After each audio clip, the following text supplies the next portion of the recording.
अस्सलाम वालेकुम नाज़रीन, एक नई वीडियो में खुशामदीद। आज की वीडियो में आपके साथ रेसिपी शेयर करूंगी अखरोट के हलवे की। ये खाने में बहुत ही टेस्टी बनता है। अगर आपको मीठा खाने में पसंद है और हलवे खाने में पसंद है और आप काफ़ी टाइप के हलवे ट्राई करते रहते हो तो आप इस रेसिपी को ज़रूर ट्राई करो, क्योंकि ये आपको बहुत ही पसंद आने वाला है।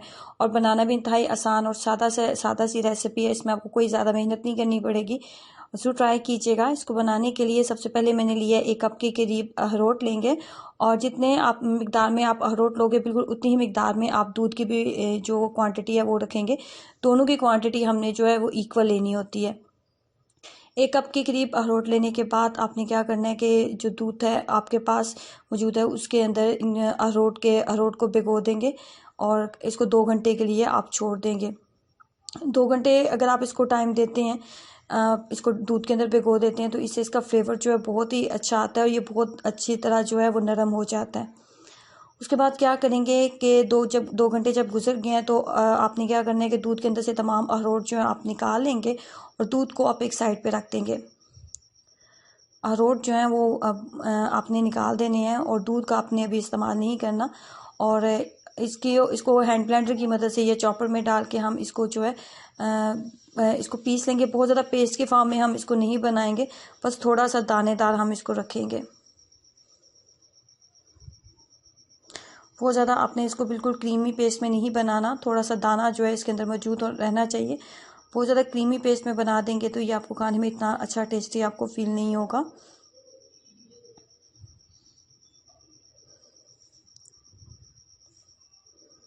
उसके बाद लेंगे 1 अदद फ्राई पैन या फिर कढ़ाई का आप इस्तेमाल कर लें। उसके अंदर आपने 2 से 3 खाने के चम्मच आपने कुकिंग ऑयल लेना है। देसी घी या बटर वगैरह का इस्तेमाल ना करें, ये बहुत ज़्यादा हैवी हो जाएगा और आपसे खाया नहीं जाएगा। कुकिंग ऑयल के अंदर ही मैं इसको बनाऊंगी और 3 खाने के चम्मच हम कुकिंग ऑयल का इस्तेमाल करेंगे। कुकिंग ऑयल के अंदर 5 से 6 मिनट इसको बिल्कुल लो फ्लेम के ऊपर रखते हुए इसको हम जो है अच्छे तरीके से इसको पहले भून लेते हैं। 5 से 6 मिनट, जब ये अच्छे तरीके से 5 से 6 मिनट के आपको लग रहा है कि भून गया है, तो उसके बाद जो दूध हमारे पास बच गया था वो दूध भी इसके अंदर ऐड कर देंगे। दूध ऐड करने के बाद लो फ्लेम के ऊपर इसको ही हम बनाएंगे, और बहुत ज़्यादा हाई फ्लेम के ऊपर या मीडियम फ्लेम के ऊपर इसको ना बनाएं, साइड से ये लग जाएगा।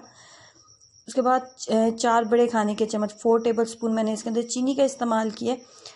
चीनी इसके अंदर मैंने अपने टेस्ट के अकॉर्डिंग डाली है, आप अपने टेस्ट के अकॉर्डिंग डाल लें।